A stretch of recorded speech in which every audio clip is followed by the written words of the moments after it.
Mateus capítulo 11, versículo 28. Mateus 11, 28. Venham a mim todos os que estão cansados e sobrecarregados, e eu lhes darei descanso. Tomem sobre vocês o meu jugo e aprendam de mim, pois sou manso e humilde de coração, e vocês encontrarão descanso para as suas almas, pois o meu jugo é suave e o meu fardo é leve. Atos capítulo 27, lá no finalzinho do livro de Atos 27, versículo 13. Atos 27, 13. Mateus 11, 28 disse: Vinde a mim todos vós que estáis cansados e sobrecarregados, e eu vos aliviarei. Tomai sobre vocês o meu jugo, porque o meu jugo é suave e o meu fardo é leve.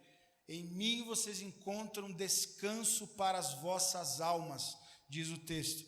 Atos 27, 13 diz assim: Começando a soprar suavemente o vento sul, eles pensaram que haviam obtido o que desejavam. Por isso levantaram âncoras e foram navegando ao longo da costa de Creta. Pouco tempo depois, desencadeou-se da ilha um vento muito forte, chamado Nordeste, ou Euroaquilão. O navio foi arrastado pela tempestade, sem poder resistir ao vento. Assim, cessamos as manobras e ficamos à deriva. Passando ao sul de uma pequena ilha chamada Clauda, foi com dificuldade que conseguimos recolher o barco salva-vidas. Levantando, lançaram mão de todos os meios para reforçar o navio com cordas, e temendo que ele encalhasse nos bancos de areia de Sirte, baixaram as velas e deixaram o navio à deriva. No dia seguinte, sendo violentamente castigados pela tempestade, começaram a lançar fora a carga. Repita comigo: lançar fora a carga. No terceiro dia, lançaram fora com as próprias mãos a armação do navio. Nós já oramos, então eu vou entrar no texto e vou começar pelo texto de Atos 27, para depois voltar para Mateus 11, 28. Esse contexto é a viagem em que Paulo está preso e está sendo levado para Roma, porque ele seria morto, certamente ele seria condenado e morto em Jerusalém, quando ele é preso pelos fariseus por tumultuar o mundo judaico, porque ele é o maior fazedor de discípulos. O cara que perseguia a igreja se torna o maior fazedor de discípulos e cria um problema gigantesco para o judaísmo. Só que Paulo era um cara inteligente e ele era um cidadão romano. Por ser cidadão romano, ele conclama o direito de ser julgado por César. Não quer dizer que ele chegaria diante de Júlio César. Na verdade, Júlio César já tinha morrido. Era César Augusto, se não me engano, o imperador. Mas ele clama o direito de ser julgado em Roma, porque ele era um cidadão romano. Os fariseus dizem: não, por que ele fez isso? Agora a gente não pode matar ele, a gente tem que mandar ele como preso para Roma, para que ele seja julgado em Roma. Ele pega um navio em Cesareia de Filipe e vai em direção a Roma. Eles param na ilha de Creta. Quando eles estão na ilha de Creta, Atos 26, Paulo diz: olha, eu aconselho que a gente não navegue hoje. O capitão fala: que é isso, rapaz? Eu que sou o capitão, você está querendo, está doido? Eu acho que está bom o tempo e nós vamos navegar. Paulo tinha, por meio do Espírito Santo, ele tinha alertado que não era um bom dia para navegar. Quando eles começam a viagem, aí já está no texto que nós lemos, o vento começa, soprando para o sul. E dizem: não, o Poseidon nos abençoou, o vento está favorável e a gente vai chegar. Eles iam passar ali, chegar no sul da Itália e ir até Roma. Logo que eles saem, vem um tufão, o vento Euroaquilão, tufão. Ele tem uma característica que o vento sopra para vários lados. Não é um ciclone, é um tufão. O vento fica soprando para vários lados. Vem um tufão e eles se encontram em apuros. Marinheiros, irmãos, eles estão acostumados com tempestades, com situações difíceis. Eles sabem exatamente o que eles têm que fazer em momentos difíceis. Quando a gente lê esse texto, entendendo o que a gente está lendo, a gente vê um completo desespero dos homens. Eles começam amarrando fortemente todas as coisas, a carga do barco e tal, reforçando as cordas. Eles veem que o barco salva-vidas, ele está solto, eles não tinham amarrado, eles amarram o barco para não perder o barco, o bote salva-vidas, e aí não é suficiente. Aí eles dizem que o vento começa a soprar de forma desordenada, uma tempestade, eles não têm mais a orientação do sol e da lua, e eles ficam com medo do vento estar levando o barco ali para o norte da África, no lugar de Sirte. Ali tinha uns bancos de areia que sai do deserto do Saara, forma alguns bancos de areia. Eles ficaram com medo do vento soprar e eles ficarem encalhados lá. Diz o texto que eles baixam as velas, e aí o barco fica à deriva, sem velas. Geralmente eles ficam em tempestades, eles ficam com uma única vela levantada, para que a ponta do barco não fique desordenada e as ondas não batam na lateral do barco.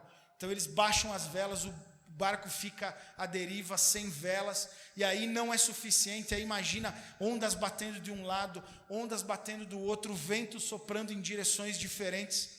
Aí eles começam a tomar atitude mais drástica, aliviar a carga do barco. Eles começam a jogar toda a carga que eles tinham. Até hoje, irmãos, transporte aéreo, transporte marítimo, transporte terrestre de caminhão, não vale a pena você andar com um caminhão vazio.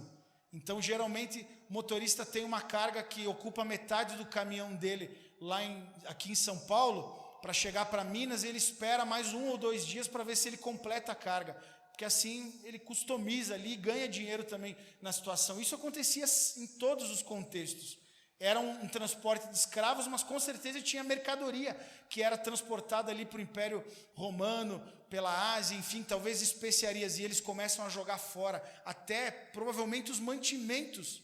Eles ficavam meses, às vezes, semanas no mar, eles jogam fora até os mantimentos, eles começam a jogar fora as cargas. E por último, no versículo 19, diz que inclusive eles jogam a armação do navio.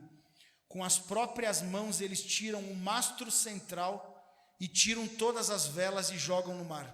Eles ficam literalmente soltos ali à sorte, né?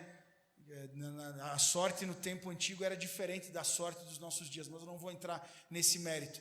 E você sabe o fim da história, quando eles estão totalmente desesperados, quando no versículo 20 em diante, o marinheiro não sabe o que fazer. Paulo aparece novamente e fala: eu tinha avisado que não era para sair, mas o Espírito Santo, um anjo do Senhor, o texto dá a entender que é um anjo, me falou que ninguém vai se perder, apenas mantenham a calma. Eles queriam se jogar no mar, calma, ninguém vai morrer, mas o barco vai se perder. Naufraga o barco, todos eles acabam indo lá para a ilha de Malta, acontece um tanto de milagres lá. Eu não vou entrar no contexto do texto, eu só estou explicando para que você entenda que era uma tempestade. O que isso tem a ver com Mateus 11, 28 e com a série de mensagens sobre alma? Você ouviu lá no Instagram que nós vamos pregar nesse mês mensagens para a alma. A alma é o lugar onde originam-se os sentimentos e as emoções. A alma é a parte intermediária entre corpo e espírito. O espírito seria o nosso subconsciente. O espírito é a parte mais profunda do ser humano, é o lugar onde Deus fala conosco. Quando você não conhecia Jesus, o seu espírito estava morto. Você não conseguia ter contato com Deus e com as coisas de Deus. Apenas o maligno te açoitava no teu espírito e cada dia mais ele te deixava angustiado. Quando você se converteu, o seu espírito foi refeito. A nova natureza é espiritual, começa no espírito, de dentro para fora você começa a ser transformado.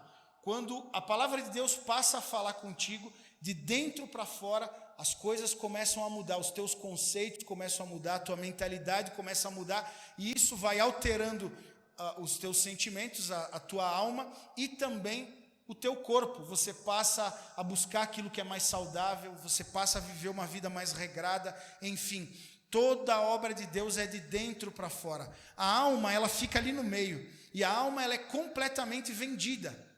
Se você está alimentando o teu espírito, a tua alma vai estar te impulsionando para as coisas de Deus. Se você está alimentando a tua carne, que não é apenas o teu corpo, mas o pecado que grita dentro do teu coração, a tua alma está ferida, machucada, a tua alma, ela sofre.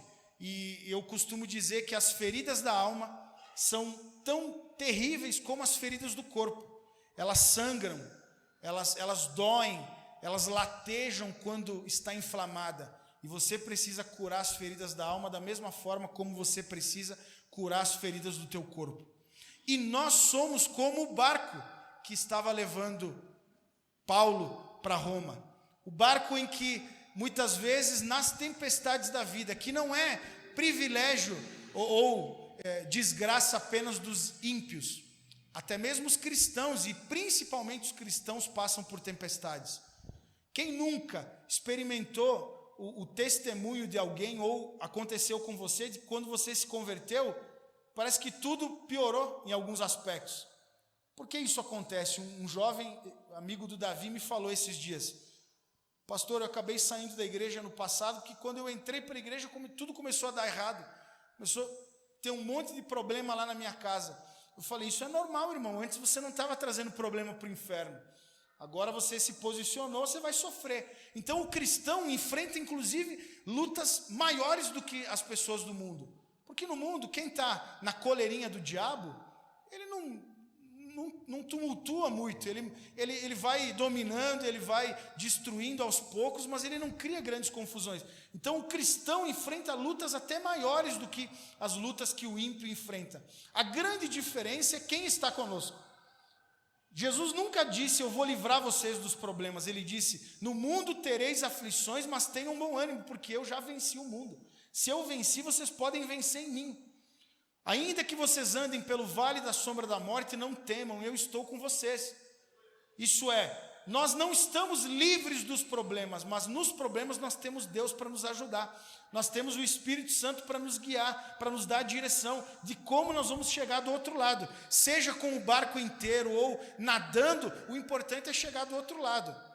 Porém, nos mares da vida, com as tempestades que nos sobrevêm, dívidas, enfermidades, problemas, angústias, sofrimentos da vida normal, desemprego, inimizades, problemas com os familiares, desavenças que nós temos, ter cargas desnecessárias no teu barco pioram a coisa. Porque ao mesmo tempo em que as ondas estão batendo no barco, tentando te afundar, o vento está soprando do outro lado, e o peso desnecessário está fazendo pressão para baixo. Por que eles aliviaram a carga? Para o barco ficar mais leve, para o barco ser levado com mais facilidade pelas ondas. Se as ondas estão empurrando o barco para lá, o peso desnecessário naquele momento está fazendo força para baixo e vai colaborar com o naufrágio do barco. Então, meu irmão, diga comigo, eu preciso jogar fora toda a carga desnecessária do meu barco. Você sabia, eu li numa revista há muitos anos atrás, eu me arrependo de não ter salvo essa estatística. Eu tenho que uma hora dessas sentar para procurar ela, porque eu já citei umas trocentas vezes essa estatística, que de cada 10 problemas que nós enfrentamos, 9 foram criados pela nossa mente. Você já ouviu algo sobre isso? De cada 10 problemas que nós enfrentamos, 9 não existem. 9 não existem. 9 tem a ver com ansiedade, tem a ver com autoestima, tem a ver com depressão, tem a ver com uma série de problemas. E empiricamente falando, eu como pastor, na maior parte das vezes eu estou dizendo para as pessoas, calma, isso não é um problema, calma, relaxa, confia. Pastor, mas sexta-feira que vem vai vencer um boleto e eu não tenho a mínima ideia como que eu vou ter dinheiro para lá. Calma, não chegou sexta-feira. Começa a sofrer na sexta, não agora. Até a sexta Deus pode fazer um milagre. Mas pastor, eu estou preocupado, eu não sei se vai dar certo e tal. Calma, se você já ficar ansioso antes, não vai dar certo mesmo. É 50-50, pode dar certo, pode dar errado, mas por que você está escolhendo acreditar que vai dar errado? Acredite que vai dar certo e trabalhe para que dê certo. A maior parte dos problemas que nós enfrentamos são criações da nossa mente. São carga desnecessária que nós temos no nosso barco, colaborando com a força das ondas, colaborando com a força do vento para naufragar o nosso barco. Você precisa sempre avaliar os teus problemas e perceber se aquilo que você está preocupado faz sentido ou não. Eu lembro que, e esse talvez seja uma das grandes graças que Deus me deu. Eu consigo fazer uma autoavaliação. Às vezes me vem um sentimento ruim, eu paro tudo e eu falo, por que eu estou sentindo isso? Eu estou com inveja do fulano. Aí eu digo, está repreendida a inveja em nome de Jesus. Eu estou preocupado. Eu lembro, a primeira vez que isso aconteceu, foi algo didático. Deus me ensinou naquele dia que eu tinha que fazer isso sempre que eu estivesse angustiado. Eu lembro que eu estava saindo de casa, eu lembro até o lugar que eu estava, lá em São José dos Pinhais. Eu estava saindo de casa, eu trabalhava com vendas. Quando eu virei a esquina, veio um sentimento ruim. Aí eu, meu Deus, por que esse sentimento está vindo? Eu estacionei o carro, eu parei, eu falei, por que eu senti isso? E eu não conseguia saber por que eu tinha sentido aquilo. Aí eu comecei a voltar os pensamentos antes. E aí eu lembrei, tinha uma dívida para pagar e eu não sabia se a gente ia ter dinheiro. E eu fiz exatamente esse exercício, mas ainda não chegou o dia. Deixa eu chegar na sexta, aí eu fico preocupado. E aí aquele sentimento ruim saiu e eu continuei trabalhando. Quem dera se a gente tivesse essa graça de avaliar os nossos sentimentos, o nosso coração e jogar no mar toda a carga desnecessária. Você entendeu a relação de Mateus 11:28 com a passagem do barco? Jogue fora toda a carga desnecessária. Tudo aquilo que está fazendo peso e que está colaborando com as ondas e com o vento para tentar te naufragar. Senão, meu irmão, você vai afundar antes do que outras pessoas afundam. Tem gente que o mundo está caindo na cabeça e elas conseguem se manter em paz. Eu já, como pastor, já dei conselho diversas vezes para pessoas que estão com dívidas até o pescoço, até acima do pescoço, né? Eu fiz o gesto aqui, então é acima do pescoço. Sabe o que eu digo para eles? Você está conseguindo comer? Você está conseguindo dar comida, leite para os teus filhos? Então relaxa. Devo, não nego, pago quando puder. Procura os devedores e fala, não tenho a mínima ideia como que eu vou pagar, mas um dia eu vou te pagar. Eu estou orando a Deus para Deus clarear a minha vida financeira, para eu sair dessa situação. Do que adianta você ficar sofrendo, chorando, desesperado, angustiado, depressivo? Não, meu irmão, você tem que levantar até para trabalhar, até para buscar uma alternativa para ganhar um pouco mais e resolver o teu problema. Então, aprenda a jogar fora toda a carga desnecessária, todo sentimento desnecessário.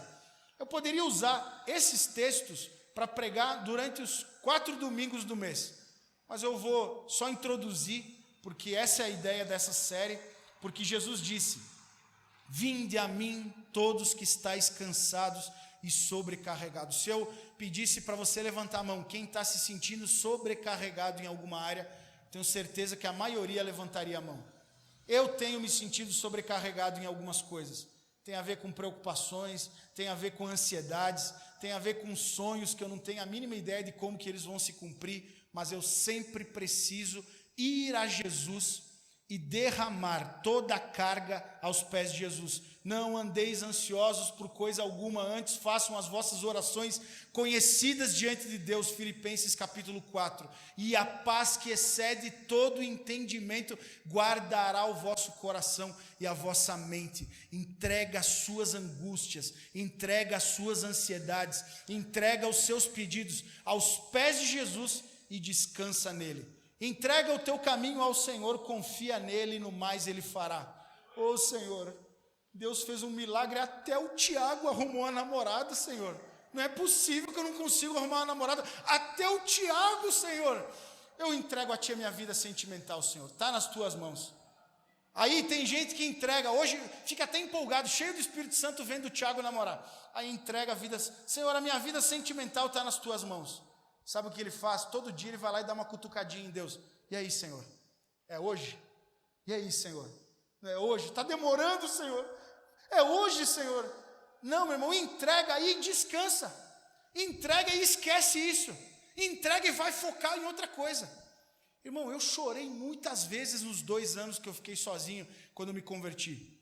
Eu era bem sem vergonha antes de me converter. Eu tinha necessidade de ter uma mulher do meu lado. 70% do que eu sou é Dani.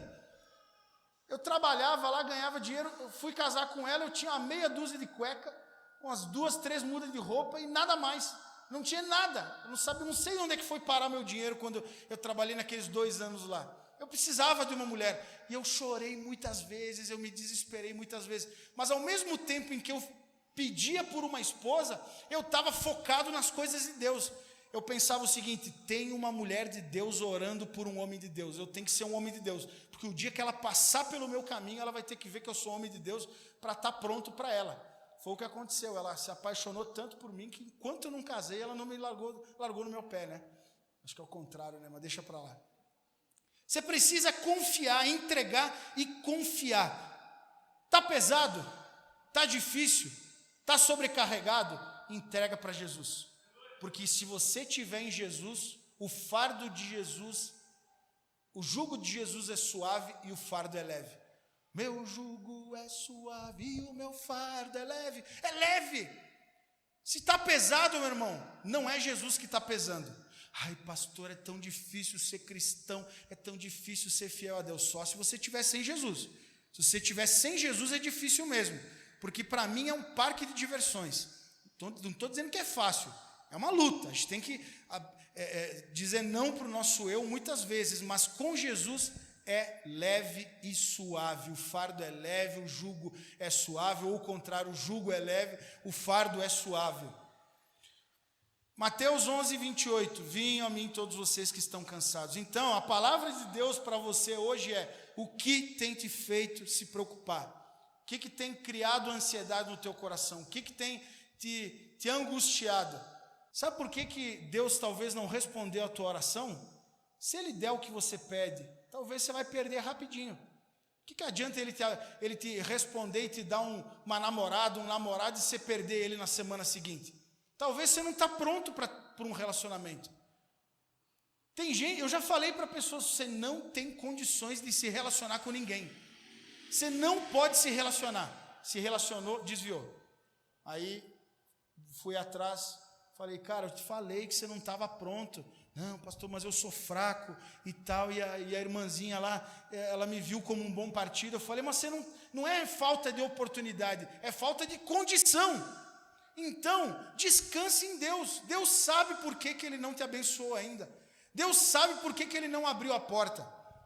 Tem gente, Elcio, que força a porta do ministério, quer ser pastor a qualquer custo. Hoje eu li lá o Onício. O Onício me mandou uma postagem de um evento aí. Quem quer ser consagrado a pastor, venha, na cidadezinha aqui de Minas, né? Venha para cá que nós vamos consagrar você a pastor. Tem gente que força a barra. Aí ele tem um PR antes do nome e ninguém reconhece ele como pastor. Só ele acha que é pastor. Calma, entrega as tuas ansiedades. Pastor, eu sonho em abrir um emprego, abrir um negócio, uma empresa, e eu já tentei várias vezes. Calma. As coisas vão acontecer no tempo certo.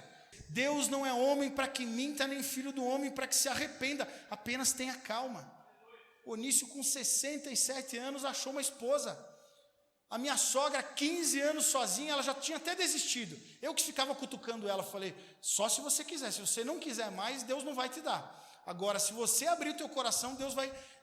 Eu creio que Deus quer te abençoar. Há uns 2 anos eu já chamava o Onício de sogro. Um dia eu mostrei uma foto do Onício para ela, ela falou: ah, não, viu os cabelos brancos, falou: não, ele é muito velho e tal. Primeira vez que ela viu o Onício, já se apaixonou, já quis casar com ele. Se o Onício esperou 30 anos, quase, né, Onício? 20, para mais de 20, né? Minha sogra, 15 anos sozinha. Tem solução para o teu problema, irmão. Apenas calma, relaxa, descansa, entrega ao Senhor. Agora eu quero falar sobre algumas coisas que nada, biblicamente falando, pesa mais do que isso. Nada pesa mais do que isso. Eu poderia citar muita coisa aqui. Todas as mensagens desse mês poderia ser com base nesse texto. Eu queria que você começasse jogando fora o peso do pecado. Nada pesa mais do que o pecado na sua vida. Existe um jugo do pecado que é terrível. O jugo do pecado é como uma pedra de moinho amarrada no teu pescoço. Sabe aquelas bolas de ferro do desenho do Pica-Pau? Que os americanos antigamente eles andavam com uma bola de ferro, arrastando a bola de ferro para não conseguir fugir. É igual uma bola de ferro, só que ao invés de ir no pé, é no teu pescoço. Você se sente a pior pessoa do mundo quando o pecado está no teu coração. Você faz qualquer coisa menos orar. Porque você acha que se você levantar os teus olhos para Deus, Ele manda um raio e te consome. Irmão, Isaías 59, versículo 2 diz: os pecados de vocês fazem separação entre vós e o vosso Deus. Está vendo, pastor? Você acabou de confirmar o meu sentimento. Os meus pecados me afastam do Senhor. Mas Jesus disse: eu sou o caminho, a verdade e a vida. Quem quiser ir ao Pai tem que ser através de mim. Eu perdoo pecados, eu vim para perdoar pecados. O pecado separava você de Deus. Ele só continua separando se você não for a Jesus. Em Jesus, cria-se uma ponte no abismo que existia entre você e Deus. E agora você pode ir. E lá em Hebreus diz que você pode ir com confiança ao Santo dos Santos. O Santo dos Santos, irmãos, era um lugar tão terrível para os judeus que apenas um homem, uma vez por ano, entrava no Santo dos Santos em culto. Tinha um grupo lá de sacerdotes que entrava quando desmontava o tabernáculo, que era a família de Coate, que era um dos filhos de Arão. Eles podiam entrar para desmontar o tabernáculo. Agora, em culto, uma vez por ano, um homem entrava no Santo dos Santos, o sumo sacerdote. Ele entrava com um sininho na cintura, que se o sininho parasse de bater, ele morreu em pecado lá dentro. E com uma corda amarrada na cintura. Porque se ele morresse lá dentro, ninguém podia entrar para tirar ele. Então, se parasse de tocar o sininho, chamava lá: Onício, você está aí? Fica tranquilo, parou de tocar o sininho, porque eu estou aqui contemplando a presença de Deus. Onício. E aí, meu Deus. Onício, por favor, Onício. Morreu Onício. Ninguém podia entrar para tirar o Onício lá de dentro, na presença de Deus. Eles puxavam pela corda. Tamanha era a reverência, o temor que existia, porque lá estava a presença de Deus. Sabe o que em Hebreus está dizendo? Você pecador, você que pecou um pouquinho antes do culto, por Jesus, em Jesus, não ouse fazer isso fora de Jesus. Você pode entrar com ousadia no Santo dos Santos. É igual o camarada que chega na casa do pai e da mãe e já vai direto na geladeira, abre a geladeira. Eu fico feliz, os meus filhos estão começando a abrir a geladeira para pegar sozinho as coisas. Eu fico feliz, irmão. A gente estava conversando essa semana, a gente comprou uns suquinhos, uns iogurtes que a gente não tinha quando era criança, e eles vão lá e eles abrem a geladeira. Eu tenho prazer de ver eles abrindo a geladeira sozinho e pegando as coisas. Você, pecador, em Jesus, pode entrar na geladeira do Senhor, abrir a porta da geladeira e pegar o que você precisa para ser curado, para ser alimentado. Está com sede, vá a Jesus e beba. Está com fome, vá a Jesus e beba. Em Jesus você pode ir até Ele, do jeito que você está. Mas provavelmente, se você chegar lá, você não volta igual. Porque Ele te recebe do jeito que você está, mas Ele transforma o teu coração, Ele muda você. Agora, deixa de lado o jugo do pecado, que te afasta, que te atrapalha.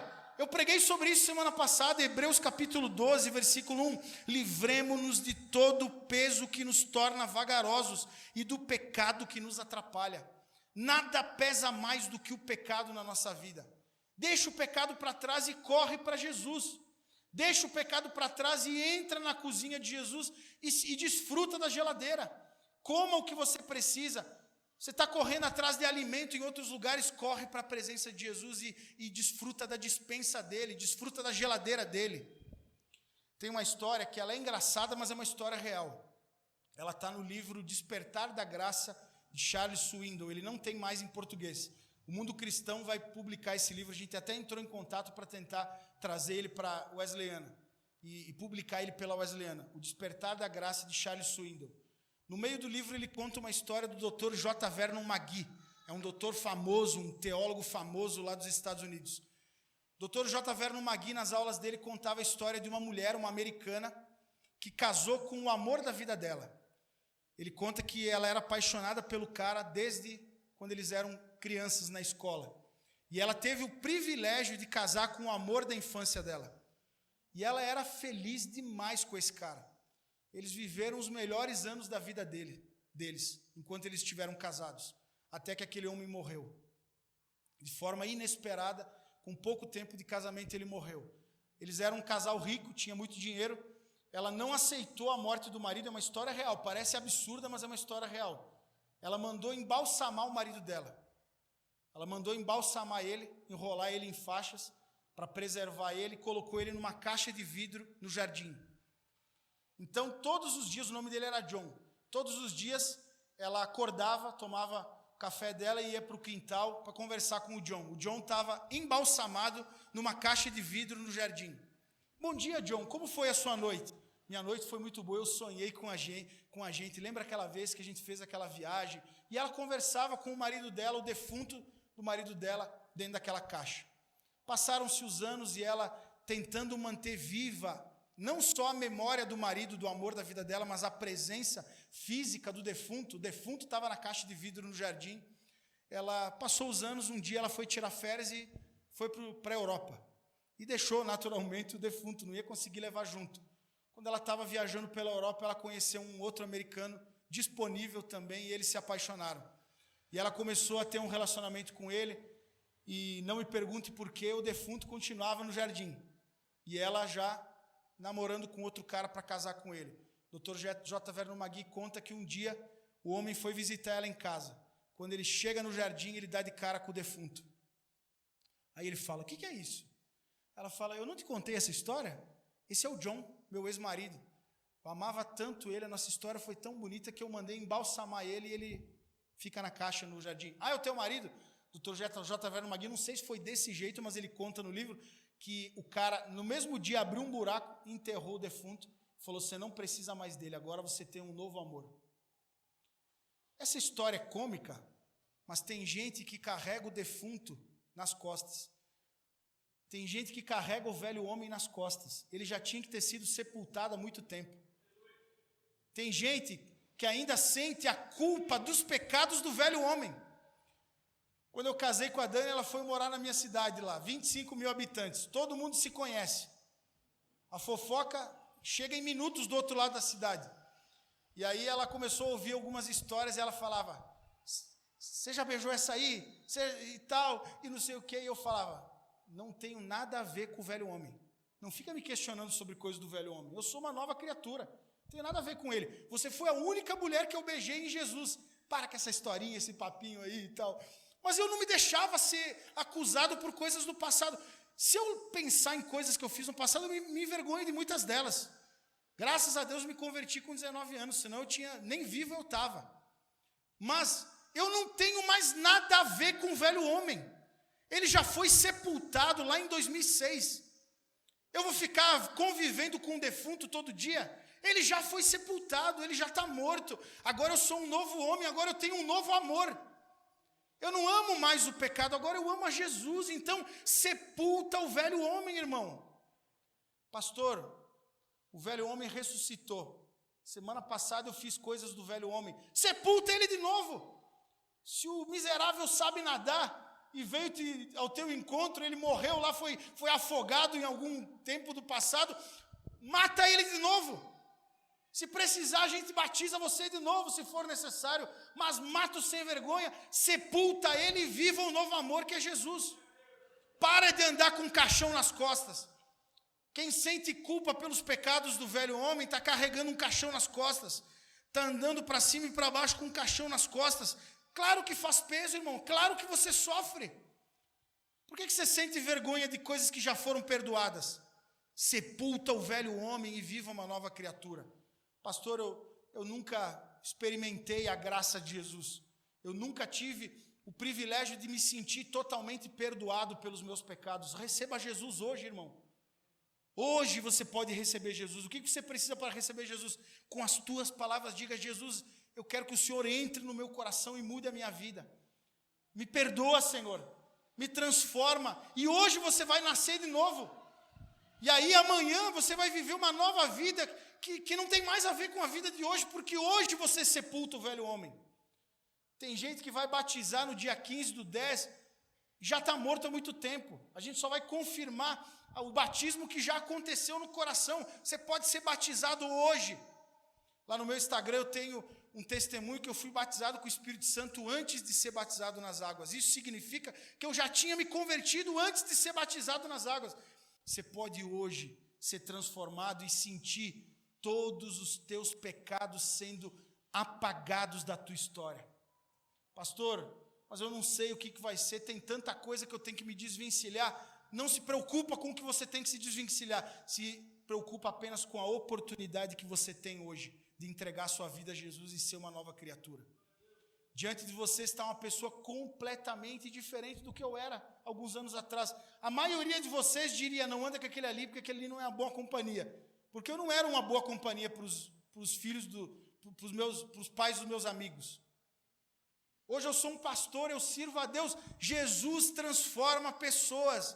Jesus transforma o bandido a ponto de fazer dele uma pessoa confiável. Você pode dar a chave do cofre para ele, que ele é uma pessoa confiável, porque Jesus transforma. A Flávia falou semana passada, o que mentia não mente mais, o que roubava não rouba mais, porque ele transforma a nossa vida. Ele muda o teu coração, ele muda os teus desejos, ele muda os teus sentimentos, ele muda os teus sonhos, e ele faz você viver coisas extraordinárias.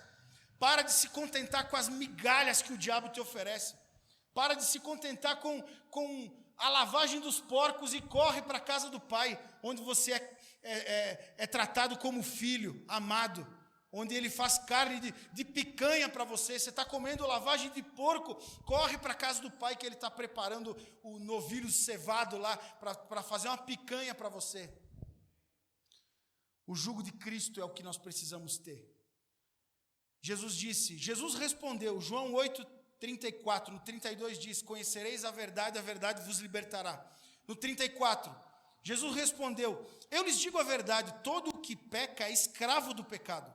O escravo não é membro permanente da família, mas o filho faz parte da família para sempre. Portanto, se o filho vos libertar, vocês serão livres de fato. Isso é, se você não consegue fugir do pecado, deixar ele para trás, talvez você é escravo dele. O que você precisa para ser livre dele? Que Jesus te liberte. Jesus, eu preciso ser livre. Jesus, eu não quero viver isso. Quantas vezes eu tive que reconhecer o quão bom era o pecado? Quantas vezes eu tive que falar, Deus, eu não quero viver isso, não é porque é ruim, é bom, mas isso só me atrapalha. Eu não quero isso, Senhor. Tira porque eu gosto disso, mas eu não posso ter isso. Muda a minha vida, muda o meu coração. Reconheça que você tem prazer em algumas coisas e diga, Senhor, tira de mim. Tira de mim, não é você que larga, é Ele que tira. Pedro andou 3 anos e meio com Jesus com a faca na cinta. Você acha que Jesus não viu que Pedro andava com a faca? Ele podia ter dito, Pedro, você não pesca mais peixe para limpar peixe com faca. Você não vai precisar lutar com espada. Por que você está andando com essa faca aí? Ele podia ter tirado antes. Mas Jesus espera o momento certo para tirar. Lá no final ele diz, Pedro, você não precisa mais da faca. Eu imagino Pedro jogando fora aquela faca. Na hora certa Jesus tira e talvez hoje é o dia certo. Hoje é a hora certa. É você e Deus. Deus, tira de mim, muda a minha vida. E aí a pedra de moinho vai sair do teu coração. O caixão que você carrega nas costas vai sair de cima dos teus ombros e você vai passar a viver o jugo suave. Dia 1º de janeiro, primeiro dia do ano de 1863, Abraham Lincoln assinou um documento chamado Ato de Emancipação. Todos os escravos americanos estavam livres a partir daquele dia. Era um decreto, 4 milhões de escravos acredita-se que existia lá nos Estados Unidos. Dia 1º de janeiro de 1863. No livro Despertar da Graça, Charles Swindoll conta que 40 anos depois que esse documento foi lavrado, ainda tinha escravos no estado do Alabama. Era o estado que mais tinha plantações de algodão e de outras coisas, e tinha escravos continuando como escravos, sendo que eles já tinham o direito de ficar livres. Pergunta, por que eles continuavam escravos se já tinha um documento que libertava eles, que proibia a escravidão? Porque o senhor de escravos não permitia que eles conhecessem essa lei. Mantinha eles na ignorância. Você não é mais ignorante. Você está ouvindo hoje que em Cristo você é liberto dos seus pecados. Por isso corre para Ele. Por isso peça pela tua libertação. Peça para que o pecado seja um tropeço, não uma constância. Peça para que Ele mude a tua vida e Ele vai mudar. Você não é mais ignorante a respeito disso. Conhecereis a verdade vos libertará. Então não para de dar desculpa e corre para Jesus. Ele pode mudar a sua vida hoje, agora Ele pode mudar a sua vida. Agora Ele pode entrar no teu coração e fazer você se sentir perdoado. O amor dele é para você. O amor dele não é para gente engomadinha. O amor dele não é para gente perfeitinha. O amor dele é para os perdidos. É para os piores homens da sociedade. Paulo disse, eu sou o pior dos homens. É para mim que a graça veio. Ele não veio para os sãos, ele veio para os doentes. É gente doente que ele transforma e ele tem prazer. Deus tem prazer em pegar os piores e fazer deles instrumento dele. Talvez o que ele tem para ti é muito mais do que o que você busca. Talvez o que ele tem para ti é que você seja um servo, uma serva dele. Tem gente andando o mundo, pregando o evangelho, ganhando almas. Tem dinheiro que pague isso. Não tem casamento que pague isso. Não tem nada nesse mundo que pague isso. Não tem fortuna, dinheiro que você possa ganhar numa empresa, fama que você possa ganhar, que substitui o prazer de ver alguém se rendendo a Jesus e sendo transformado. Alguém dizendo, pastor Jefferson, eu já ouvi isso com muita alegria. Através da tua vida, a minha vida mudou. Eu quero encerrar falando sobre o descanso da alma que diz lá no versículo 29. Deixem que eu lhes ensine, pois sou manso e humilde de coração, e vocês encontrarão descanso para a alma. Tem gente que é o contrário do descanso da alma, está aflito de alma. Tem gente que sonha a noite inteira, pesadelo. Tem gente que não tem paz. Tem gente que não consegue olhar nos olhos das pessoas. Tem gente que não tem amigo, porque se sente um lixo humano, um lixo ambulante. O contrário disso é o descanso da alma. Você está bem, mesmo que você está com problemas, você está bem, porque a tua alma está em Deus, a tua alma está descansada em Deus. Sabe o que faz uma alma ficar cansada, uma alma ficar sobrecarregada? É a família do pecado, porque o pecado ele tem uma família, você sabia disso? Isso eu aprendi com o bispo Gilberto. O pecado é casado com a morte. O pecado sempre traz a morte, porque ele é casado com a morte, e ele tem 3 filhos. Você conhece os 3 filhos do pecado com a morte? Culpa, vergonha e medo. Culpa, vergonha e medo são da família do pecado, são os filhos do pecado com a morte. Todo mundo que se sente culpado, todo mundo que se sente envergonhado e sente medo. Estou falando de coisas espirituais. Todas essas coisas te empurram para o pecado. A culpa, ela pode estar sendo gerada por pecados passados, por eventos que deveriam ter sido evitados. Você sabia que tem gente que se sente culpada até pelo abuso que sofreu? Acha que deveria ter contado para os pais antes, acha que deveria ter fugido, deveria ter dado um soco no nariz do cara. A pessoa se sente culpada até pelo aquilo que os outros fizeram por ela. Isso é terrível, irmão. Isso não tem nada a ver com isso. Deus não tem nada a ver com a miserável que te abusou, porque não é só homem que abusa mulher. Tem mulher que abusa homem. Já conheci várias histórias de mulheres que abusaram crianças. Pedofilia não é só de homem é mulher que abusa também.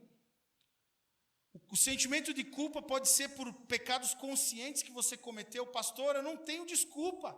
Eu sabia o que eu estava fazendo. Sim, todo pecado é consciente. E daí? Jesus perdoa até esse pecado que você cometeu consciente, sabendo o que você estava fazendo. Entrega a culpa aos pés do Senhor. Derrama o teu coração nele e ele vai tirar esse sentimento terrível.